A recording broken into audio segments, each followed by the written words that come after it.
There, Brother Kaba, can you hear me? Yes, I can hear. Everything is clear. All right, so let me do this proper because this is indeed a pleasure and a treat for me and for Talk with Taj and for the folks here who are listening. So today, I have a gentleman who was born Booker Taliaferro Coleman Jr., New York Hospital on Monday, November 16, 1953. He received his bachelor's degree in international politics from New York University with a minor in Caribbean studies. He is a Pan-African centered teacher, consultant, administrator, staff developer, and curriculum writer for over 40 years. He's taught every grade level in New York City Department of Education, professor of Black Studies at the State University of New York. Now, everyone else, let me help you guys understand. I call this brother a master teacher. He has studied under folks like Professor John Henrik Clark. And also, let me make this point, is that it's great to have people like Jay-Z, Beyonce, and Kanye, but when we start talking about the great minds of Black America, this brother, Kaba Hiawatha Kamene, who you've seen since 2011, starring in Tariq Nashed's Hidden Colors 1 through 5 and 1804, The Hidden History of the Haitian Revolution. I've watched thousands of hours of his videos. I have been listening to his teaching and the way he breaks down so much information. I can't even begin to get it started. But ladies and gentlemen, without further ado, I could go on and on and on. Let me introduce you all to Brother Kaba Hiawatha Kamene. Brother Kaba, how are you? My brother, I am doing excellent, and I want to thank you for this opportunity to invite me to speak to your community. And also, I just want to say I was listening to your previous discussion, and I heard you say that you were panning over to show the beauty of Pittsboro. Yes. Jody, I want you to catch back behind me when you have a chance. Let's get the camera on the tree. That's a beautiful background. Well, thank you. And yeah, it's a beautiful place, man, and I just congratulate all of those who are doing this work to make this planet a better place to live on. So I look forward to this conversation. Well, and I sent you a couple of articles to give you a little background. And so recently in our town, the county commissioners voted to have a Confederate statue removed. And since that vote, there has been quite a bit of fighting between those who don't want the statue, those who do want the statue. There have been Confederate flags being posted all around the town. A lot of people having diatribe, not dialogue. And one thing, as I told you in our conversation, I had to answer this question for my little girl who's become terrified to come to downtown Pittsboro because of symbols of hate such as the Confederate flag, which makes my skin crawl. It evokes fear, it evokes murder, lynching, and all of that. But my question is, when my daughter and my kids ask me, I said, Dad, where does the hate come from?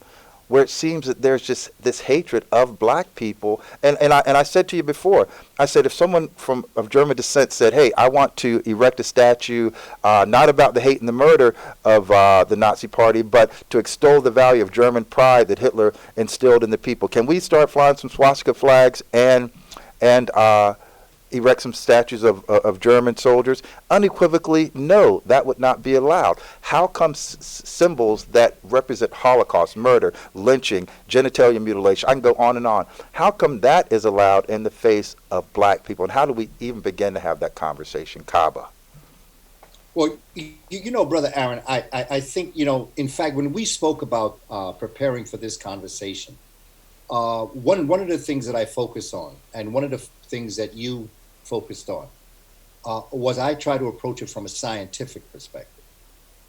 And science is not like biology, chemistry, physics. Science is a word, scient, which means knowledge.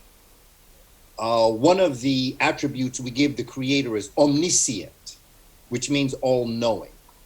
So when I say science, I'm talking about all knowledge. I'm talking about the communication arts, the physical sciences, the social sciences, all the subject areas, observing something from around. Hate is a reaction to something far deeper. I've often said the greatest problem, when the human being was given the option of choice. See, animals and plants follow nature. They do what they do because nature has structured their life to do it. Human beings are very interesting. In fact, we are the masterpiece of the cosmic universe. However, we are the ones that was given the greatest gift, but the greatest gift can become the greatest disaster. The greatest problem that the human being faces is ignorance. That's our greatest problem, is ignorance. Ignorance gives birth to twins, fear and denial. Fear being false evidence appearing real. Can you say that again? Say that again for me, please. Fear, F-E-A-R, false evidence appearing real. Got it. Illusion, concepts of grandeur, believing that you were brought into this world and the world was centered around you. Fear and denial, that with the false evidence appearing real, with everything that you are saying that you are, even though your actions are a certain way, you deny that those actions are actually what they are. And I just ask you, look at what's going on today, and you'll see what I'm talking about. That is why it's a phenomenal event to have the things that are going on happen, because it's right up in our face right now. We're looking at it. And yet I hear people denying that it's happening. I hear people denying that that's really what's going on, that that's really what people are feeling. Fear and denial give birth to all the isms and the phobias that exist. So hate is a reaction to a much deeper problem. This has nothing to do with your culture. This has to do with your inner workings as a people. And what has happened is that we have to realize what it is that we're facing as a people, first and foremost. And what I tell children all the time, I've told my children, from my own biological children, and also the children that I have taught in kindergarten and first grade and second grade, even going into college. They don't hate you. They fear you. And that's very important, because from a child's mind, when you think of a child, see, one of the things that I think has been one of my advantages is that being with children, I have spent a great deal of my life thinking like a child. Although I think like an adult, I think like a child. I break things down to their basic common denominator. And the bottom line is that when a child thinks that someone hates you, the child says, what did I do to make them hate me? Exactly. Or when somebody fears you, the question in a child's mind is, who am I that I could have such power over them, that they would do this to me? The more violent you are, the more fearful you are of me. The more weapons you have, the more fear you have. You may think that all these guns and ammunition and the fact that I'm going to do this to you, I am going to oppress you, I am going to do things. You may think that that is a sense of power, but that's a misguided form of power. Because real power is the ability to reach out to a person who doesn't have what you have and still lift them up. That's power. Wow, say that again, please.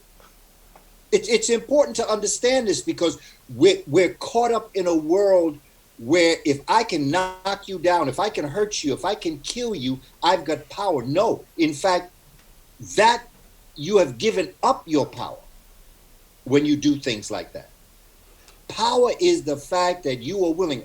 Power is when you reach out to a person who is not, like I've heard scripture say, how you treat your creator is how you treat the least of the creator's creation. Agreed. That's not biblical. That's science.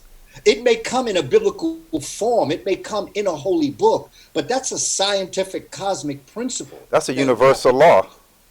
That is a universal law that applies, and you don't have to speak the language in the country you are from. When you act like that, you're automatically communicating that power that you have. So, and I'm glad you mentioned how you say that to children, because I don't know if you caught the part earlier, how I said that these folks, they erected a Confederate statue directly in front of George Moses Horton Middle School. George Moses Horton was a former slave who became a poet laureate and was the segregated high school that my mother attended here in this town. And so when they erected the statue last Friday, so as the kids were getting out of school, they have to see this symbol of terror right in front of the school. And then parents had to go and meet the children and walk with them in front of these folks, because the day before that, these folks were yelling ugly things to the children. So how do you begin to explain to 5th, 6th, 7th, 8th graders as they're getting out of school and they've never seen this setup before, and now all of a sudden this is in play? I mean, a lot of the kids just laughed at it, but at some point, as we know, there's no laughing matter, but I love the resilience of children to be able to laugh at it and kind of, smile. But there's something that's very intrinsic on how parents need to or are going to explain that to them. How do you approach that? I think that the children laughing at it was the greatest remedy that could happen. Because that's the last thing anybody wants to be done, because they want to be taken serious. Look, the Confederate flag. Yeah, let's talk about it. Come on. Listen, most of those were erected after the Civil War. Agreed. And most of them were put in place because the people who had the least ability, the ones who were the most ignorant, the ones who saw their lives changing. See, you have to study the work of Francis Cress Welsing and yes, bring Bobby it. Wright and other scholars to understand what the real conversation is about. Our young people are not exposed to this. The greatest remedy was for them to laugh, because the Confederate flag is a dead flag. Stevie Wonder has a song, you and I spoke about, it's called Pastime Paradise. Yes, sir. It's important for us to understand that the world that was constructed, if you want to say 400 years ago, 500 years ago, the world that was constructed back then, that became a paradise for a certain group of people, is no longer there. It's over. It's dead. It's not coming back. However, they keep digging up the body, hoping that the body will come back to life again. No, it's dead. And get used to it. Because there's nothing you're going to do about it. You can plant as many Confederate flags as you want. You can have as many statues as you want. But if what that statue and what that flag represents is dead, who cares? And just laugh at the people who are trying to bring back the dead. This is why everybody's so caught up in the zombie stories. That's right. The Walking Dead, the zombie this, the zombie that. They all caught up in the zombie because they're trying to bring back a dead system that it once was alive, but now it's dead. It's not coming back. You can make as many Confederate flags as you want. You can do as many Heil Hitlers as you want. You can attack people as much as you want, but that world is dead. So it's up to us now to build a new world for our young people, to help them understand that this is what that Confederate flag represents. So it's to that point. It doesn't. Go ahead. It doesn't. I'm sorry, bro. No, I was going to say it's to that point that I still have to keep asking this question. My Jewish friends in Baltimore, they would never allow for symbols of the Holocaust and hate to be erected in the community, and they never ever allow. But the same symbols that represent the same thing to black people, we have to see every day. I know this is it's a real sticky area to walk in, but why? Why is one allowed for one and not the other? I even said to the ladies who were just here, if I wanted to extol the values of dog fighting, and I wanted to go down to the center of the town and have placards and pictures of dog fighting, there would be a line of people protesting from Chapel Hill, North Carolina, all the way to the center of downtown, of saying how cruel it would be of me to treat these dogs and to extol those values. But black people get treated and looked at worse than dogs, still 3/5 of a human being, based upon the symbols that are allowed to fly in our faces. I really like to get some understanding to that. Well, brother, historically speaking, the Holocaust was not an American event. Agreed. The enslavement of African people and the mistreatment of African people was. Agreed. And so that here in America, there is a need to create the false evidence that's appearing real. Mm. And so, psychologically speaking, when you have a Confederate flag, the person looking at it is creating an illusion in the symbol.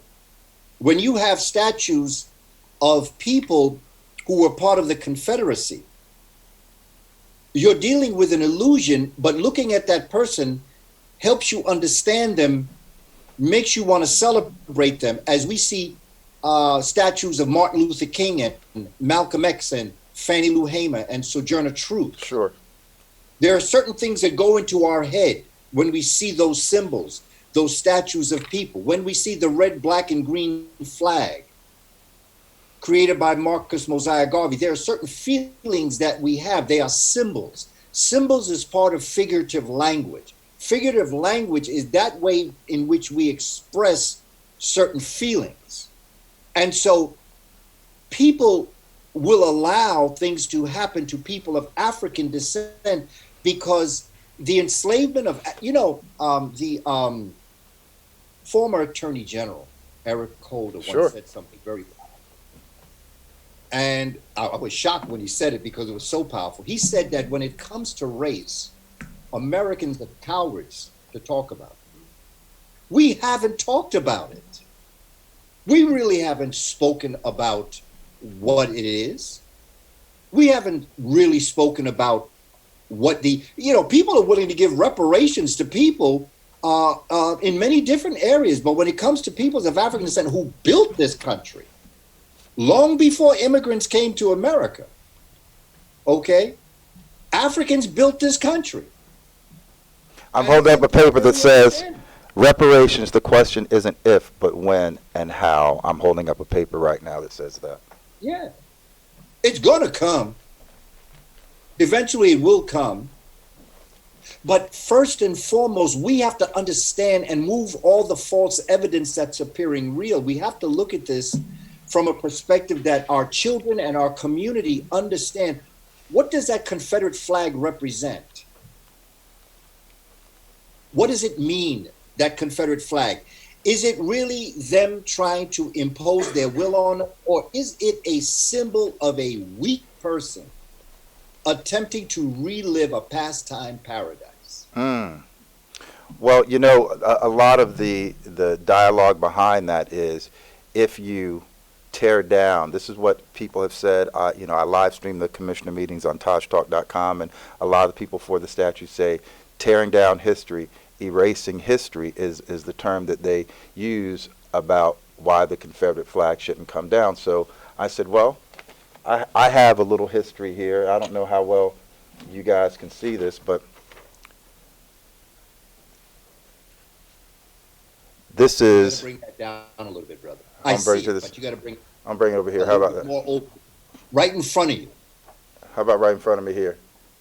That's a little bit better. If you move it over to your right a little bit more, there we go. That's it. All right. Okay. This is Jesse Washington, burnt body of an 18-year-old after torture and lynching in Waco, Texas, lest we forget and erase history.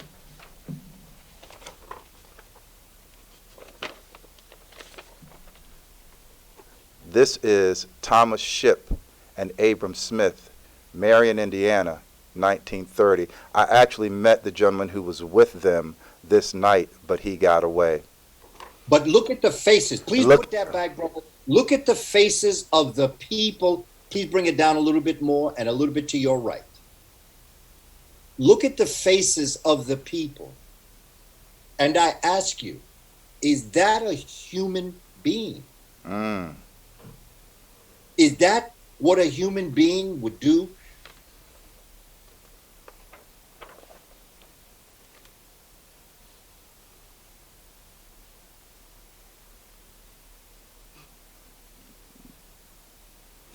Look at the faces. Look at the posture of the people who are in attendance.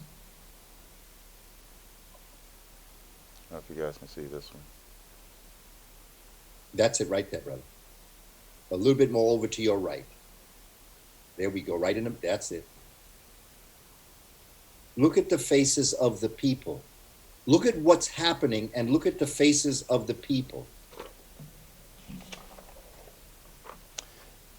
Can you see this one? Yeah. This is a lynching in Clifton Forge, Virginia, October 17th, 1891. Some black miners on a day off walked into town and got drunk. Local law enforcement attempted to arrest them, but they ran back to the mine. A posse formed to arrest them and a gun battle broke out. The men were arrested and jailed.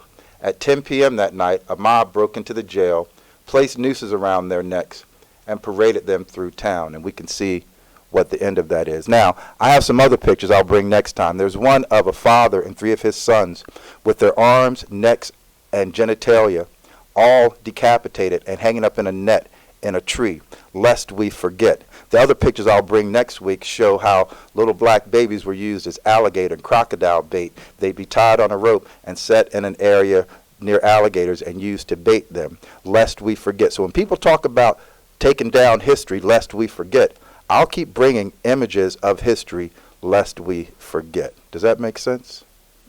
Yes, it does, Brother Aaron, but you want to know something that's real sad? The people that you most want to impact enjoy looking at those pictures and wish more would happen like that. So that's why I asked, are these humane beings that you're dealing with? The atrocities that have been across the world, it's just important for us to understand the source of it from a human perspective, because color, complexion, pigmentation is only used as an excuse. It is a piece of false evidence. It's just the insecurity and inferiority. See, I don't believe in white supremacy. I call it white fragility. Yes, I've heard you and Brother Philippe speak often about that, and I'd love to have you guys come and talk about that concept. But go ahead, tell the folks what white fragility is. White fragility is a term that was brought together by a Dr. D'Angelo, who has examined exactly what these feelings that we have are. People are, and as it applies to white supremacy, and as you watch those burning. But there's another side to that story that you did not tell, where you might not have been able to, because there is a book that's titled The Delectable Negro. Tell me more. Because after they burned them, those individuals ate them. What? That's a part of the story that has not been told. Get the book, The Delectable Negro. Everybody write that down, The Delectable Negro. We're going to get that. The author's name escapes me right now, but it's up on Amazon. It's $24.95. The Delectable Negro, that traces back what these same individuals did. Because, you see, when you get into the science of it, here is where the psychology of it will ask you, like there's something wrong here. There's something wrong psychologically with these people. As you can see, there's something wrong with these individuals who are doing these horrible things. It's not an entire group of people. It's not everybody. I don't speak in absolutes. I'm speaking about the specific ones that would go after a person of African descent and then burn them and hang them. And the first thing that they ate, most of the time, was the penis and the testicles. Because they felt that if they ingested the power of melanin, that they then would ingest the power within them.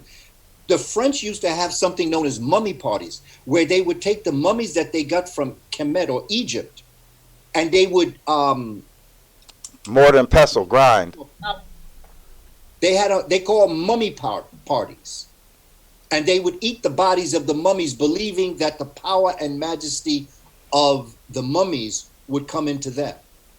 Jeez. Because they were insecure, they were feeling inferior, and so they sought power outside of themselves. Wow.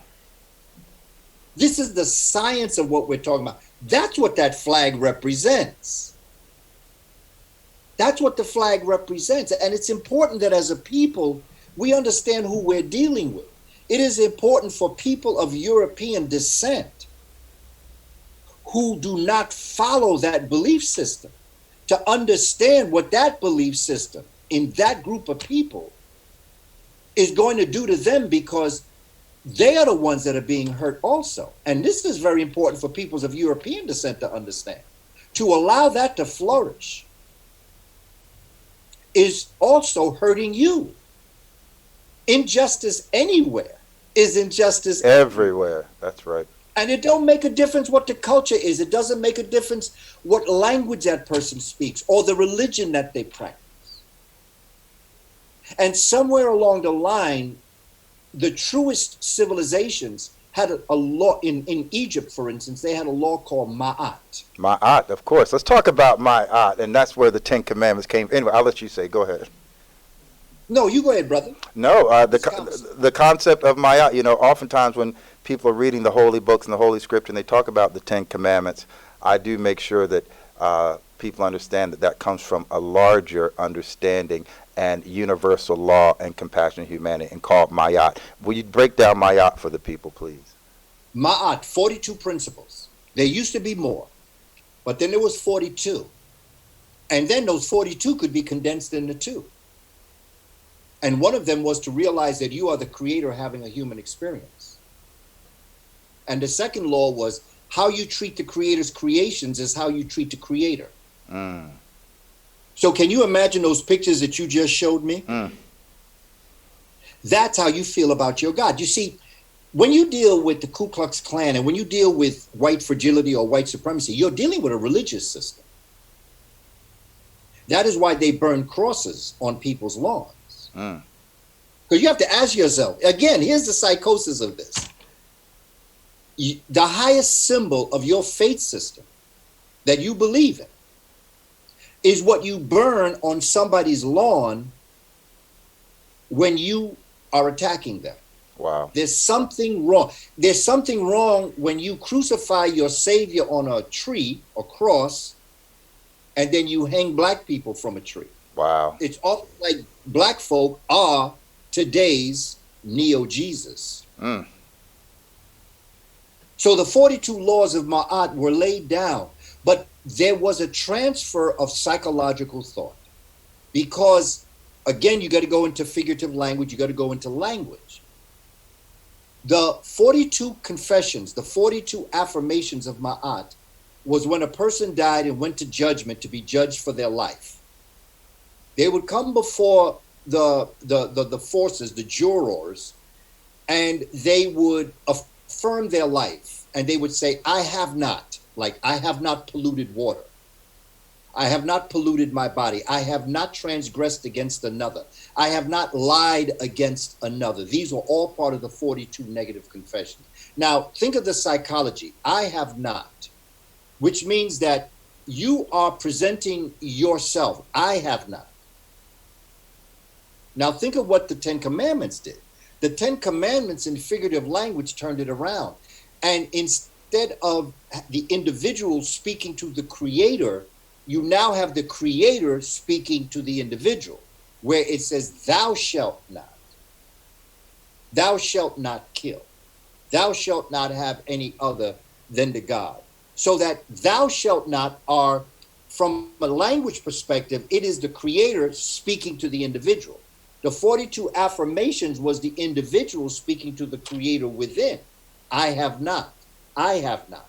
I have not. As opposed to thou shalt not, Mm-hmm. which changes the structure of the psychological dimensions of how you perceive yourself in the cosmos.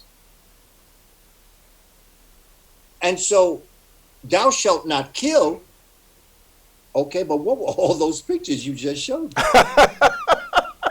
Exactly. What Jesus y'all listening to? I'm sorry. So to our children, we have to have these types. See, I believe, Brother Aaron, when I taught enslavement of African people, I never taught children that it was wrong. I explained to them what happened. I had them read what happened. And then we had a discussion on righteousness and honor, justice, reciprocity, the principles of Ma'at. You see, our children have to learn to be critical thinkers. Agreed. So when they walk out of school and they see a Confederate flag, first of all, they should understand what they're looking at. And they should also ask themselves, what type of adult would do this to a child? You know, how do you treat a child? You're an adult. How are you going to treat a child? Why do you go to a high school? Are you scared? Are you afraid? Are you impotent? Are you sterile? Is that why you go after children? What kind of man are you? What kind of woman are you? What kind of person would call the police on a little boy and accuse him of touching her improperly when it was his backpack? Yeah, that happened in New York, didn't it? I don't know if it was in New York, but I remember that story. There's a lot of different things that have happened recently, and it is because Pandora's box has been opened since 2016. There has been almost a permission given to people to act like this in a very strange and demonic way. But it's up to us to talk to our children about what they're experiencing and to explain to them what type of person would do that, and what does the Confederate flag represent? What exactly does it represent? Because you know what's interesting about the Confederate flag, because you know what I did is that I took the Confederate flag, and what I did is that I changed the colors. I made the stars black. I made the stripes green, and I made the background red. Same Confederate flag, but I changed the colors because the African was the reason why the Civil War was won by the North. When you study history of the Civil War. Yeah, bring it, man, bring it.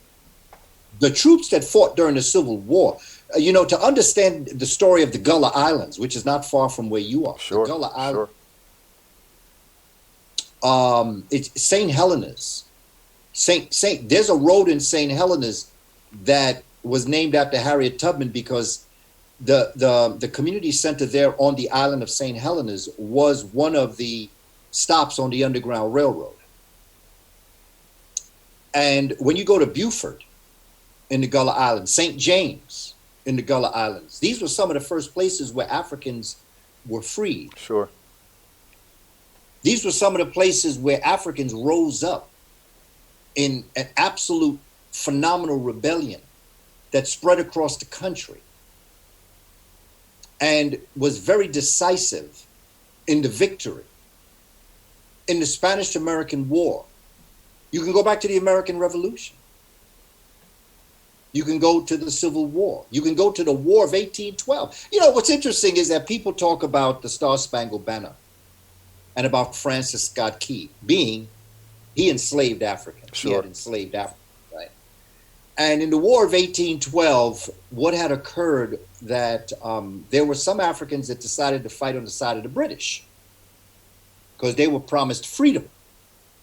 And so they fought on the side of the British. There were also Africans that helped the British but stayed on the American side. So they were like spies. And Francis Scott Key was sitting in a bar. And this is the history of this that Colin Kaepernick took a knee for. The singing of the Star-Spangled Banner. But here's where it becomes very interesting, Brother Aaron, and to those who are listening, because again, this is why I think science and knowledge and wisdom is so important. He began, and by the way, the melody of the Star-Spangled Banner is a bar song. Think of just the melody alone, and you can hear it. Dun, dun, dun, dun, dun, dun, dun, dun, dun. That sounds like people cheering with their beer mugs in a bar. Yeah, I agree. That's the melody of the Star-Spangled Banner, along with it being a code song for organization. He wrote 4 stanzas, of which we only sing the first 2, because the 3rd stanza was an attack on Black people. The 4th stanza was an attack on Native Americans. He attacked the Africans that had sided with the British. Just Google the all four stanzas and read them. Oh, I have, yeah. So, I mean, it's important for us to understand. Here we are. We talking about symbols, and we're talking about statues, Confederate flags. But what about a song that you sing that represents this country that curses you and wishes you dead? Be you African or Native American. So you talk about you upset because he's taking a knee. Wouldn't a conscious, intelligent person say, I don't think we should be singing this song? You know, talking about symbols, there's a symbol statue that many people don't know its origination, but I'm going to take a guess that you probably know, and that is the Statue of Liberty. Okay. Break that down for us. Okay. You know, I mean, 1865, there's a Frenchman and an Italian. A Frenchman, Laboulaye, and Bartholdi, Frederick Bartholdi. I think that's his name, but I know his name is Bartholdi. And Laboulaye was an abolitionist, a French abolitionist. And he really fought to abolish the enslavement of African people worldwide, but particularly in America. And so he's in 1865, he attended a dinner party where they talked about the abolition of the enslavement of people. And Laboulaye decided, you know, it'd be good to erect a statue in honor of the freedom of African people in America. And so that began the conversation. And then he reached out to Bartholdi, who built big things. And he said, let's build a statue in honor. And see, the other thing about this story is back in the early 70s, the great scholar, historian, Dr. Leonard Jeffries used to bring us on tours of the Museum of the City of New York. And in the Museum of the City of New York, I saw, so this ain't something that I'm making up, I saw the original beginning models of the Statue of Liberty. A black woman with an afro, her hands up in the air with the chains broke. Exactly. Chain on her feet broke. Unchained. I saw it. But that statue wasn't allowed to stay. In 2 years, that exhibit no longer existed. Because so many black folk will go in there to see the Statue of Liberty, not realizing what they were looking at. They were looking at a woman with an afro. And so then what happened was they decided to change the look. And that eventually is where you get the prongs that come out. And you get one arm with the torch and one arm with the book. So no more the shackles. No more the shackles there. The chains are still around the feet. But they put up the barrier so you can't see them. Well, that's the purpose. But you know, the other piece that I think is very important to this is that during the time of immigration coming to America, and I'm talking about the later immigration, because immigration started in 1870. But people seem to focus in on the early 1900s as immigration. There were people that recorded from Ellis Island that they had dreams of the woman in the harbor. They imagined and dreamed of this freedom that they were going to get, and they dreamed of this woman. She became an icon. She became a dream in there. They when they went to sleep, they dreamed of this woman. I wonder, many of the immigrants from Europe that came to America, I wonder how they would have interacted with black folk. Had that remained the original image in their minds? How would Irish and Italians and Lithuanians and people from Europe have interacted with black people, knowing that that woman in the harbor was a black woman that represented their freedom as well as the freedom of African people? Agreed. It would have changed the relationship. And that's why they didn't do it, because they knew that everyday peoples of European descent are not like the ones that will burn and hang and do those horrible things to black people. And there would have been a relationship far more congenial, far more conducive to love, respect, and honor that would have built America. Unfortunately, they didn't do it like that. because they knew the power of a symbol, which goes back to our conversation on symbols and their importance, because had she remained as a black woman, the image would have changed, the symbol would have changed.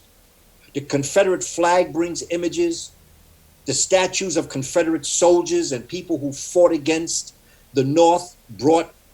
And by the way, the North wasn't too much into black folk either. I agree. I'm glad you said that. I agree. Let's be serious. Let's be serious about this.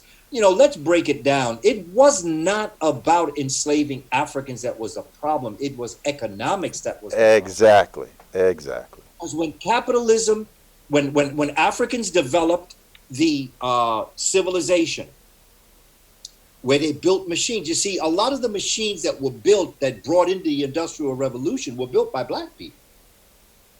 Cotton gin, all this. Well, that was invented. The cotton gin was invented by a black man. Exactly. And so, and a lot of the other inventions were too. Lewis Latimer invented the concept of the electric light bulb, because what Thomas Edison was building, the filament kept burning out. So his assistant, and correct me if I'm wrong, Lewis Latimer actually came up with the true engineering behind it. What's interesting? I've often told people, peoples of European descent invented the light bulb, but Lewis Latimer invented the ability to keep it on. to the point, exactly. There's a brother named Granville T. Woods. He's the reason why railroads are what they are today. He's also part of the third rail. He's also part of what created the communication between the moving vehicle, the train, and the headquarters. He also is the reason why we have roller coasters today. He formed the first roller coaster. Wow, I did not know that part. So Granville T. Woods. Granville T. Woods. I got to make sure I tell my kids about that. So Kaba, on here at TajTalk.com, our tagline is to discuss, define, and deliver. And you have certainly discussed. You have defined. How do we deliver? Meaning, how do we move forward? I'm not about staying stagnant, because nothing positive grows in stagnant water. That water must be fresh and flowing in order for it to be nurturing. So how do we go from discussing to defining? How do we now deliver? Let me use a scene in Malcolm X as an example. In this scene, you have the Honorable Elijah Muhammad talking to Malcolm. He has a glass of water. He pours ink into one glass of water. And in the other, he pours fresh water. And he says, which one do you think the people will drink? What do we deliver? Deliver them the truth through ma'at. Teach them critical thinking skills. Through a show like this and what we have discussed right now, we all have to ask ourselves certain questions. Are we ignorant?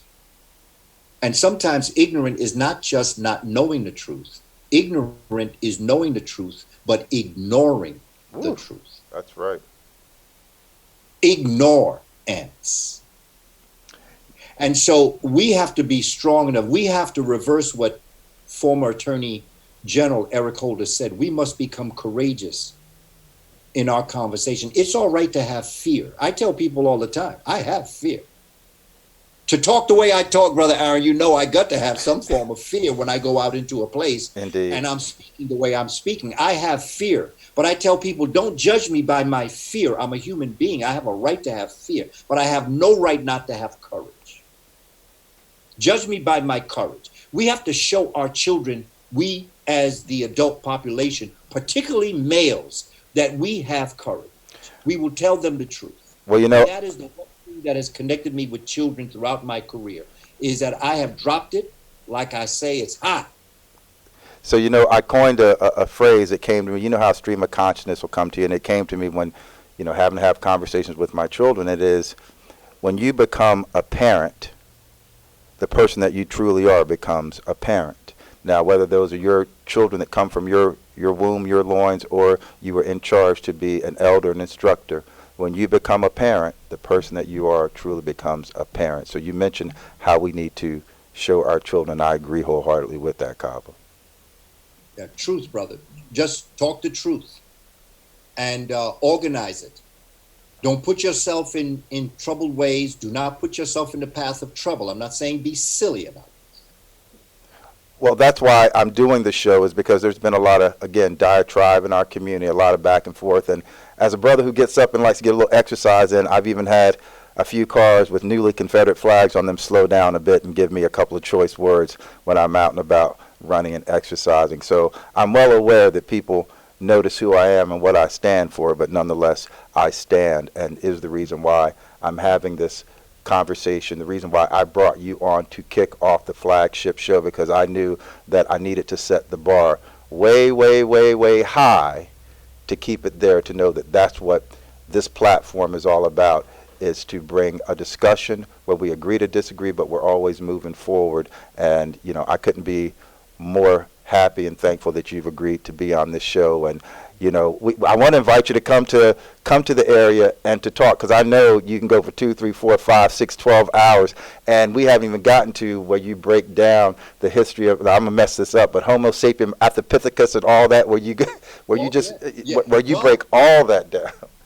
Yeah, well, you know, folk, if they're interested, they can go to my website, because on my website I have my free e-course and my free study guide. It's a 44-page study guide that outlines all of that, and it identifies the books that I've used in my research throughout my life, because so many people come up to me that have seen Hidden Colors or Out of Darkness, and, sure, and they ask me for a book. You know, can you give me a book that I can read that will give me that information? And I realized that I wanted to give our community more than a book, so I developed I just stopped and I put all of my work in outline form and created a study guide. So if they go to www.kabakamene.com. And I will post that along with this video. I'll post all the information, how they can connect with you. And for those, and I know I reached out to a lot of folks who know who you are, and they know about Tariq Nashhed and Hidden Colors. So before we go, for those who don't know Brother Tariq Nashhed and haven't seen any of the Hidden Colors, break that down for us. Tell us what that's about, and tell us about Brother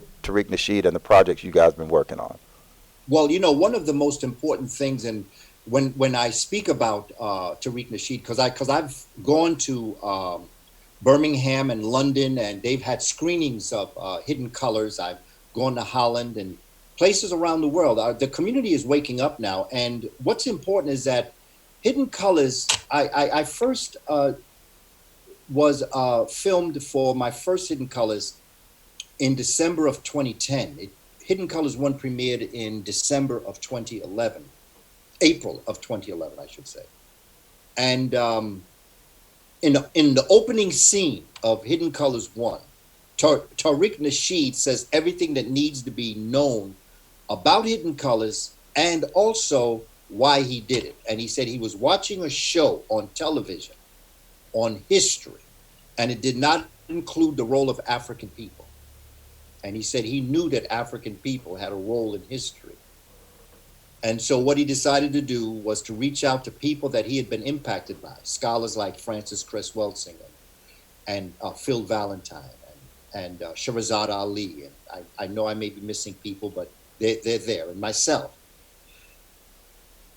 And he decided to do a film that would speak of the peoples of pigmentation that were hidden from history. And that's what what Hidden Colors attempts to do. Hidden Colors 1 through 5 and also 1804, which is in line with Hidden Colors, but it was a little different. It was the history of the Haitian Revolution. And it was in this Hidden Colors series and in what Tariq Nashhed tried to do that dropped. And you see, the thing about this particular documentary series is that the way that Tariq does it, he does it in the same psychology of today's world. He shows you a lot of visuals. It's not just lecturing, it's showing you visuals of certain things. And there are areas that people may not agree with, and there are people that will agree, and all that's good. But you can disagree without being disagreeable. Agreed. I think we need more of that here in Pittsboro, North Carolina. But anyway, go ahead. You know, brother, we need that in New York. We need that in Chicago. We need that all around the world. You can disagree and not be disagreeable. You can have unity and not be unified. You know, I mean, we can have that, but it's very difficult because people are insecure and inferior. And so therefore, anything that threatens their beingness creates a situation where they have to get rid of it. And so, that is the reason why I then wrote, my first book on Professor William Lee Hansberry, who was the architect. I call it the architect of America's African Studies program. Back in 1923, he developed it in Howard University. Everybody who's into Black studies, anyone who is into studying your history should know who William Lee Hansberry was, uncle to Lorraine Hansberry, author of Raising in the Sun. Wow. And then I followed that up with my latest book, which is Spirituality Before Religions, which is a journey to search for the Creator and to look at it from an African perspective, African spirituality at its highest form, which I think our young people are searching for. Our young people are searching for that Creator. And unfortunately, sometimes when they're influenced by those around that are not positive influences, they're looking for the Creator in all the wrong places. Wow, that's a statement. Looking for the Creator in all the wrong places, all the wrong faces. That's right. And if you want to see the Creator, just look in the mirror. Agreed. Brother Kaba, again, I can sit here and talk to you for days on end, but I know you have places to be. Your wisdom, your knowledge, and the love that you bring with wisdom. Anyone can be smart, anyone can be intelligent, but you bring wisdom and you bring compassion and love with it. And I appreciate you so much. And I'm going to ask you to come back. We're going to see if we can put some money together here and have you come and actually speak and engage with the people, because we need more of that, and you always bring it. And again, I want to make sure that we make this point. The authors, the Francis Cress Welding, the Dr. Benz, the Dr. John Henrik Clark, enough people don't know who these folks are, and you bring the knowledge, you bring knowing who these scholars are. I'd love to do a whole show again with you, just breaking down all these folks who get lost in our school system, in our education system, but who are brilliant minds, and we need to be talking about them a whole lot more. No doubt. Well, Brother Aaron, I really appreciate the work that you do, man. I'm proud of what you're doing there and what you're standing for. And I know that your children and your family are proud of you, and the community is proud of you. So I thank you for the work that you're doing, because you bring this knowledge to the community in a way that is very necessary, particularly going into the third decade of the 21st century. We have to do something. And I believe that all things happen in divine order. So I thank you for giving me this opportunity. To all of those who are watching this conversation, I regard you also and respect your time. And thank you for tuning in. And I just look forward to the future, because, Brother Aaron, it ain't over till we win. I'm with you on that, brother. So what I'm going to do is, because you just said the words, this next song I'm going to play is by my boys, the Sunsetters, and the song is simply called Forgiveness is Divine. Brother Kaba, I appreciate you. I love you. Won't you come back to TajTalk.com, where we discuss, we define, and today you certainly delivered. Here on TajTalk.com, here come the Sunsetters, where forgiveness is divine, and then I'll be right back, all right?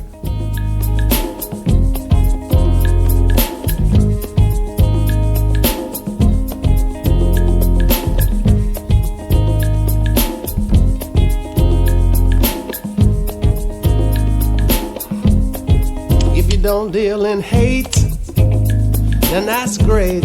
Into error, that is human. But forgiveness, you might find that at times it's kind of hard to find. But did you look inside? And could you see what was living in there? And do you know who is in control? 'Cause that's divine. We say, forgiveness divine. Alright. There's been a war going on between who is in the wrong and who is in the right, between political correctness and just being polite. Some people walking in the darkness and ain't looking for no light. And all the people in politics, they need a conscious mind between what they say is truth and their fictitious lies, yeah. It seems like we're running out of gas and can't afford to make it last. And look at all the money we keep spending. And tell me what we've been defending. What are we defending? And tell me what now? What are we really defending now, now, now, now?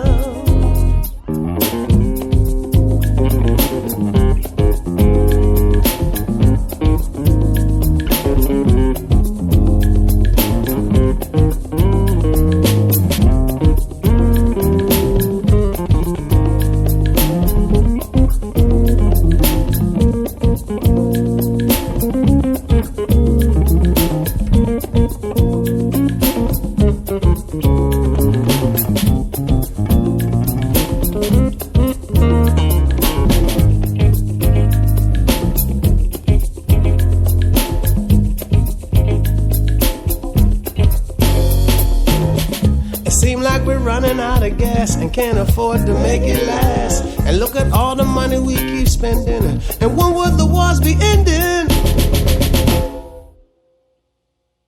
Stop living in hate before it's too late. There's been a many, many era, and all through the human race. I say forgiveness you must find, you must find. And now is the time. Now's the time to look way, way down deep inside. Now's the time to see what's been living in there. And man, don't you know that you are in control? And that's divine. It's so divine. It's so divine, yes. I sing a song called Forgiveness. Forgiveness divine. Start living with a conscious mind, and you will find forgiveness is divine. It's so divine. Forgiveness is divine. It's so divine. Forgiveness is divine. Yes. When you start living with a conscious mind, then you will find forgiveness is divine.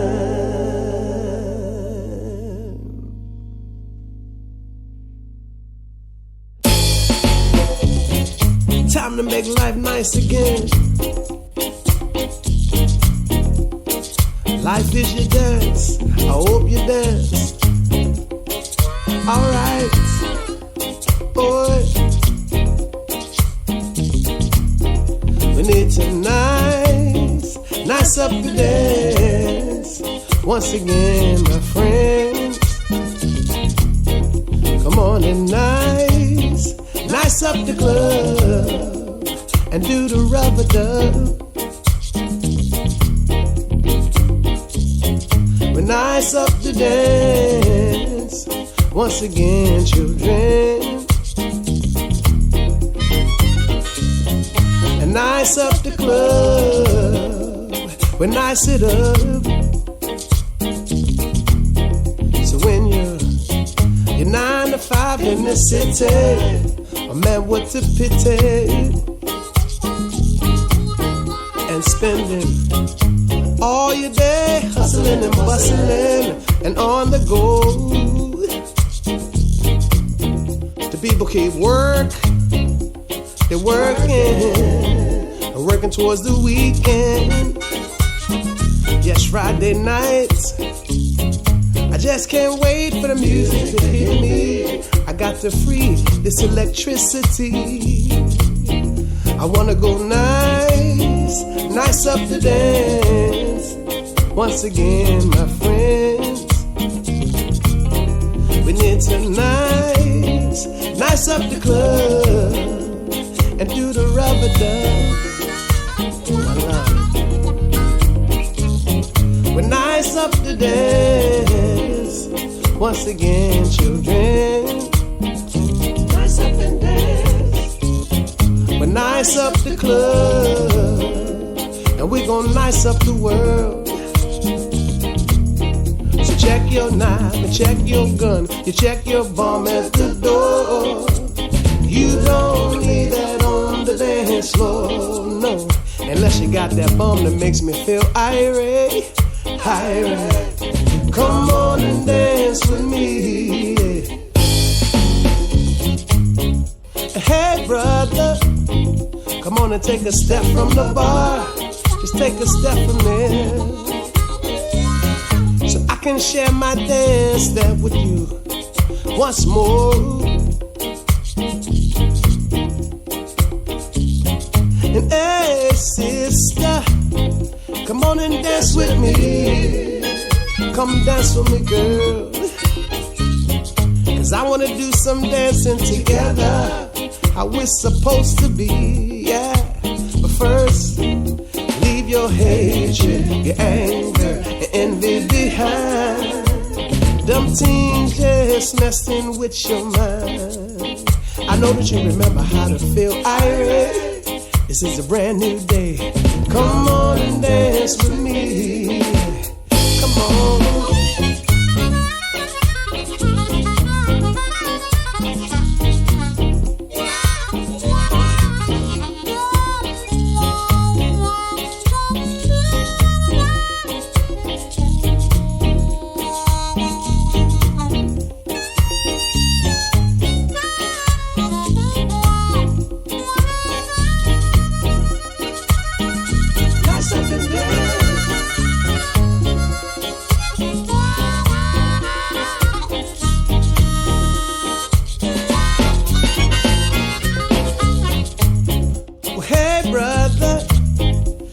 Take one step from the bar, yeah, take your steps from there, so I can share my dance step with you once more, just once more, once more. And hey sister, come on and dance with me, baby. Come on and dance with me, 'cause I wanna do some dancing together, how we're supposed to be. I want you to just nice up the dance once again. Nice it up, nice it up, and nice up the club with more love. Nice it up, nice it up, with nice up and dance once again. Nice up and dance. We're nice or we love. It's time to be nice.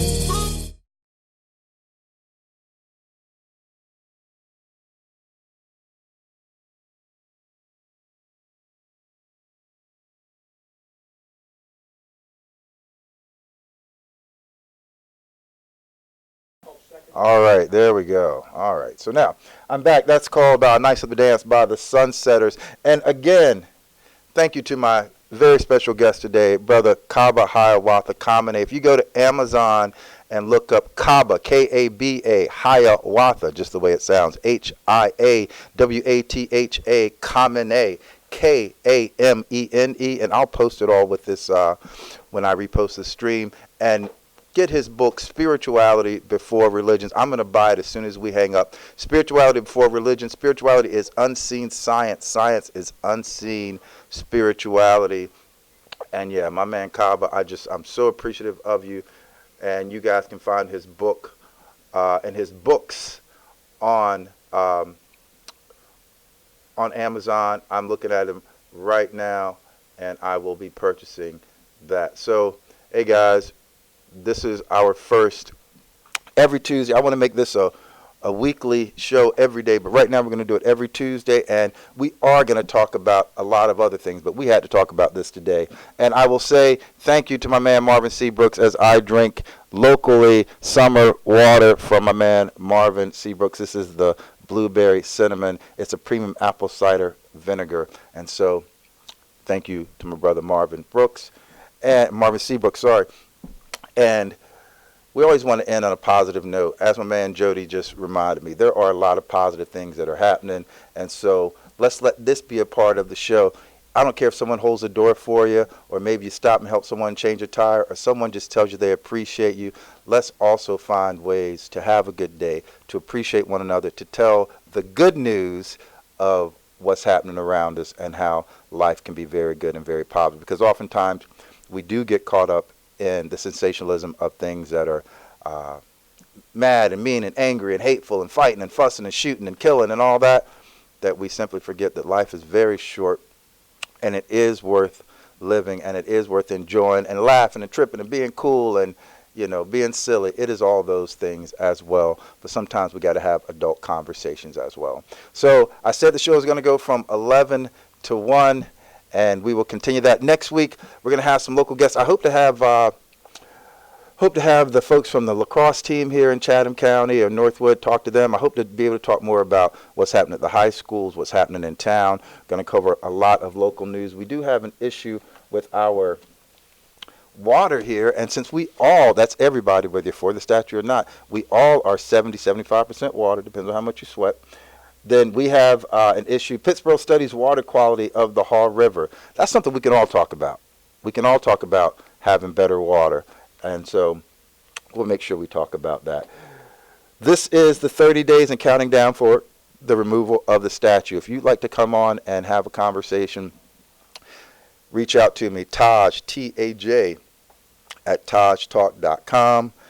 If you have my number, you can give me a call. You can text me. If you're friends with me on Facebook. And anywhere around the world. If I have any of my Jewish friends out there listening, I'd really love to have you as a guest. As you can see, we can just bring in from Zoom or Skype. I was told it's easier on Skype than Zoom, but whatever you have, we'll make work. So, yeah, wherever you are around the world, you can be my guest. I don't know what I did with the book, but I'm going to have author from Randallstown, Ursula Orr. She just recently wrote a book on lynching. She's a professor at Arizona State University. She's a good friend. She's a sister of my good friend Joe Stevens, who I had on the original Talk with Taj about a year and a half ago because Joe works at NASA. I digress. Haven't really had any breakfast. I had 2 espressos and this juice, so it's close time for lunch. Jody had 2 biscuits, but that's what you get when you're the tech guy. So yeah, guys, that's what I got today. I hope you enjoyed the music. I hope you enjoyed everything about today, and hit me up, let me know. tajtalk.com, where we discuss, we define, and we certainly do deliver. I'm going to grab some lunch. I'm going to play my own song going out, and I hope you guys enjoy it. My name's Aaron. This is tajtalk.com, and we discuss, we define, we deliver. I appreciate you all. I am hauled out of time. So since I'm hauled out of time, the Apostles and the Mr. Reggae Band of the Cats of Pleasant Street are going to take this out with original music called Fly Like a Bird. Fly on.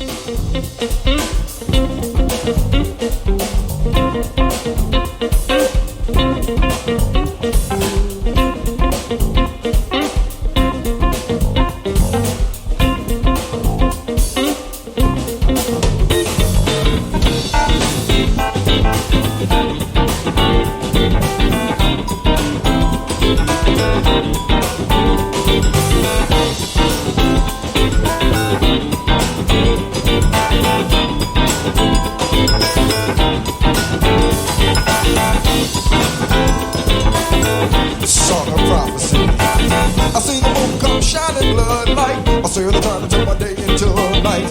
It's time to hear the spoken words. Oh, people in a nation gather round and tell me, did you hear the trumpet sound? It's time to fly like a bird. It's time to go fly like a bird. Away up in the sky we go to fly like a bird. Sweet by goodbye, go fly like a bird. It's time for so long to fly like a bird. Not even weak no more. Who will come on?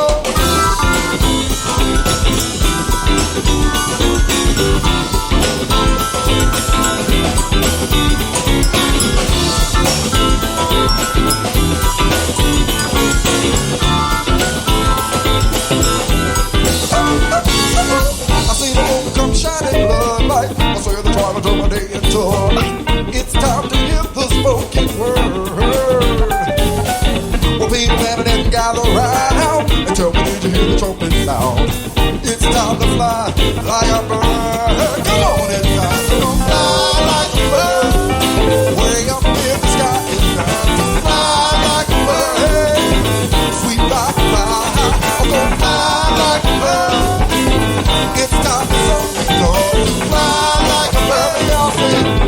no weak no more. Come on, yeah. Come on, yeah.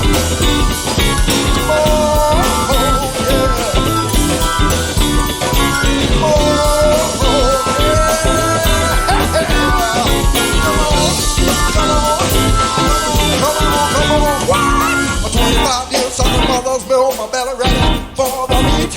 I got this brand new way of talking, a pleasant room beneath my feet. When I was a child, slick as a child, and I know this sounds absurd. I'll reach off to the heavens and laugh real hard, y'all. I drop like that.